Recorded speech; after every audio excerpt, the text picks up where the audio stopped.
Hey guys, welcome back. তো কেমন আছো তোমরা? আশা করি অনেক ভালো আছেন। গল্প পুরা লাশ পার্ট 3 নিয়ে এসে পড়ছি, কিন্তু আমি এর পিছনে ছুটবই যতক্ষণ না আমি এই পুরা লাশের হত্যাকারীকে খুঁজে পাচ্ছি। রাতে গরু ডাকা শুরু হলো। পরিকল্পনা অনুযায়ী এগাতে থাকলাম।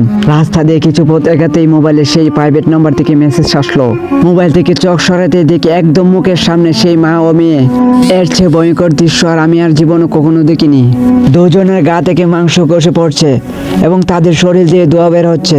তার মানে এদের দুজনকে কেউ পুড়িয়ে হত্যা করেছে, না অন্য কিছু।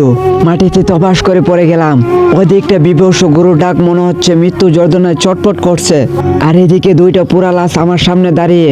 আমার দুই মুখ দিয়ে শুধু একটা কথা বের হলো, আপনারা কারা? কেন আমার সাথে এমন করছেন? এরপরে আমার মাথা আর প্রেসার সহ্য করতে পারে না, আমি সেন্সলেস হয়ে যাই। যখন আমার জ্ঞান ফিরে তখনই দেখি সকাল 10টা। আমি আমার রুমের পাশে, বাড়ির মালিক নিচের তলার ভাবি আর মাহিম বসে আছে। আমার জ্ঞান ফিরছে দেখে মাহিম এগিয়ে আসলো। সে অনেক কিছু জানে, তাই বাড়ির মালিক আর ভাবিকে নিষেধ করলো যেন আমাকে কিছু জিজ্ঞাসা না করে। সবাই চলে গেল, শুধু মাহিম আমার পাশে। 2 মিনিট পর সে বলতে শুরু করলো, মাথা ঠিক আছে তোমার? একলা একটা মেয়ে এসব করার মানে কি? মেয়েদের বেনে এমনিতে এসব চাপ সহ্য করতে পারে না, আর তুমি তো যা করে দেখিয়েছো তাতে স্যালুট জানাতে মন চাচ্ছে, কিন্তু তোমাকে এটা আর করতে দেওয়া হবে না। ছেলেটা কি মারা গিয়েছে? সে এত সময় ধরে আমাকে নিয়ে পেঁচাল পারছে, আর আমি এই সময় প্রশ্ন করতেছি।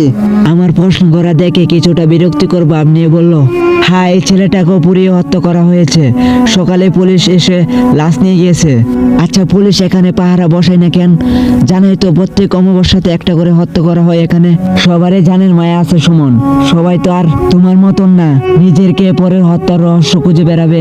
তবুও পুলিশের উচিত এখানে পাহারাদার নিযুক্ত করেছিল, তবে সেই পুলিশ 2 দিনের বেশি থাকতে পারে নাই।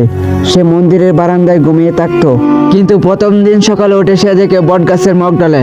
প্রথম দিন সে ভাবছে হয়তোবা সে ঘুমের ঘরে উঠে আসছে, কিন্তু দ্বিতীয় দিন সবচেয়ে বাজে ঘটনা ঘটেছিল। সেই দিন 3 জন পুলিশ নিযুক্ত দেওয়া হয়েছিল, কিন্তু মাঝরাতে সবাই দেখে একটা বাচ্চা মেয়ে তাদেরকে ধরে শূন্যে ভাসিয়ে যাচ্ছে, আর তাদেরকে নিয়ে নদীর ধারে ফেলে রেখে আসে। তারপর থেকে কেউ আর সাহস করে এখানে যায় নাই। খুব পুরনো মন্দির হওয়াতে পুলিশ সিলগালা করেও সাহস পায় নাই। আমি আর একটিবার ওই মন্দিরে যাব। তুমি কি আমাকে নিয়ে যাবে মাহিম? তা যাওয়া যাবে, তবে সুস্থ হও। আমার জন্য কিছু খাবারের ব্যবস্থা করে সেদিনের জন্য মাহিম চলে গেল। সুস্থ হওয়ার সাথে সাথে আমি মাহিমকে ফোন দিলাম মন্দিরে যাওয়ার জন্য। এতদিন সবাই জেনে গেছে আমি এর ব্যাপারে কিছু করছি, তাই মন্দিরের পথে যেতে দেখি সবাই আমাকে বারবার বারণ করলো যাতে আমি ওই দিকটায় না যাই, কিন্তু কে শুনে কার কথা? আমি গেলাম মন্দিরে, ভালো করে চারদিকে ঘুরলাম। মন্দিরের সাথে বট গাছটা আছে, সেটার কাছে যেতে লক্ষ্য করলাম বট গাছের ভেতরে একটা গুহা আছে। অল্প একটু ভিতরে জানালার মতো করে গাছ কাটা, বয়ে গা চমচম করার মতো পরিবেশ। সেখান থেকে বের হয়ে মন্দিরের পিছনটাতে গেলাম।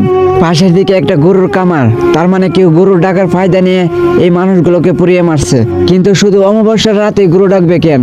ওরকম সুর করে গরুর কামারের মালিকের কাছে গিয়ে শুনলাম তার গরু নাকি কোনো সময় ডাকে না, সবাই এসে নাকি ওনাকে এই প্রশ্নটাই জিজ্ঞেস করে, কিন্তু সে কামারেই তাকে মন্দিরে দেখতে গরুটাকে কেন জিজ্ঞেস করতে সে ঘাবড়ে গেল। লোকটা বলে, মা, এখন গরুটাকে ঠিকই, কিন্তু গরু দেখা যায় না।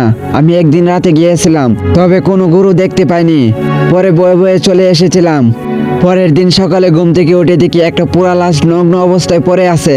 খামার থেকে আমরা মন্দিরের পুরোহিতের কাছে আসলাম। সে কিছু জানে না, জোর করে জিজ্ঞেস করলাম, তবু সে বলল কিছু জানি না। তোমার সব প্রশ্নের জবাব আগামী অমাবস্যাতে পাবা। প্রাইভেট নম্বর থেকে এই মেসেজটা আসলো। আমি সাথে সাথে মাহিমকে দেখালাম। মাহিম দেখে অবাক। মাহিম, আমি এখানে সবকিছু জানতে এসেছি। এই নাম্বারের লোকটা কিভাবে জানলো? তাহলে কি তিনি সব মানুষকে পুড়িয়ে মারছে? কিন্তু লোকটা হত্যা করলে এই মহিলা ও মেয়ে কেন আমার সামনে আসছে? Mahim, please help me. সেই দিন মাহিমের সাথে বাসায় আসার পথে এক বড় ঘটনা ঘটলো। একটা গর্তে পা পরে মচকে গেল।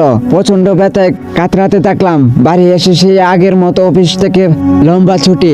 যতদিন না ব্যথা সারে ততদিনে ছুটি দিল। কয়েকদিন পার হলো, পরে পায়ে ব্যথা থাকা সত্ত্বেও বাকি আরেক বন্ধুর খোঁজ বের হলাম, কিন্তু কেউ বলতে পারবে না বাকি বন্ধুটি কে। অনেক খোঁজাখুঁজির পর তার পরিচয় মিলল। তার বাসাতেও সেম সমস্যা, বাইরের কারোর সাথে তাদের ছেলেদের কথা বলতে দিবে না। অনেক কাকুতি করার পরে আমাদের অনুমতি দেওয়া হলো। একটা অন্ধকার রুমে ছেলেটা এক কোণে বসে আছে। আমাদের ঢোকা দেখে বলতে থাকলো, আমাকে মারবেন না প্লিজ, আমি কিছু করিনি, সব ওদের দোষ, ওরা পেইন করে এগুলো করেছে, আমাকে ছেড়ে দিন। ছেলেটার কাছেও ভালো করে যাওয়া গেল না, সে হাত পা ছুটতে থাকলো। বুঝলাম কিছু একটা নিয়ে এসে জিত, আমি তাকে দূর থেকে প্রশ্ন করলাম, সেই দিন কি হয়েছিল তোমাদের সাথে, আমাকে কিছু বলো। ছেলেটা শুধু বলতে থাকলো, আমি কিছু করিনি, আমাকে ছেড়ে দিন। ছেলেটার নাম সিয়াম। তার মায়ের কাছে এরকম ব্যাপারে জিজ্ঞেস করতেই বলল, আমার ছেলেটার কি হলো জানি না, খালি বলে মা ওইখানে মহিলা দাঁড়িয়ে আছে, আমাকে নিতে এসেছে মা, আমি যাব না। মহিলাকে ওকে জিজ্ঞেস করেন নাই? জানি না মা, হঠাৎ করে আমার এই ভালো ছেলেটার কি যে হলো, ওর বন্ধুরা তো সবাই মারা গিয়েছে, আমার ছেলেটা বাঁচবে কিনা আল্লাহ জানে। আমি বললাম আল্লাহর উপর ভরসা রাখুন।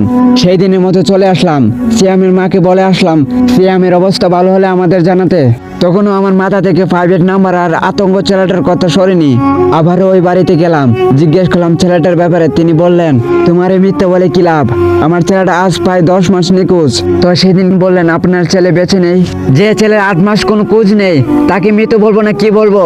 কথাগুলো বলেই মহিলা কান্না শুরু করেন। তার কাছ থেকে আর কিছু শোনা যাবে না। আমি তাই তার রুমে প্রবেশ করে কিছু পাইনি কিনা দেখতে লাগলাম। ছেলেটা কম্পিউটার ইঞ্জিনিয়ার নিয়ে পড়ালেখা করতো, আইডি কার্ড সব লেখা আছে। একটা ভবিষ্যৎ ইঞ্জিনিয়ার করে কেন গায়েব হবে না? না অন্য কোনো উদ্দেশ্য আছে? সো গাইস, ভিডিওটা ভালো লাগলে লাইক এন্ড সাবস্ক্রাইব করবেন। পরবর্তী পার্টের জন্য করেন। আল্লাহ হাফেজ।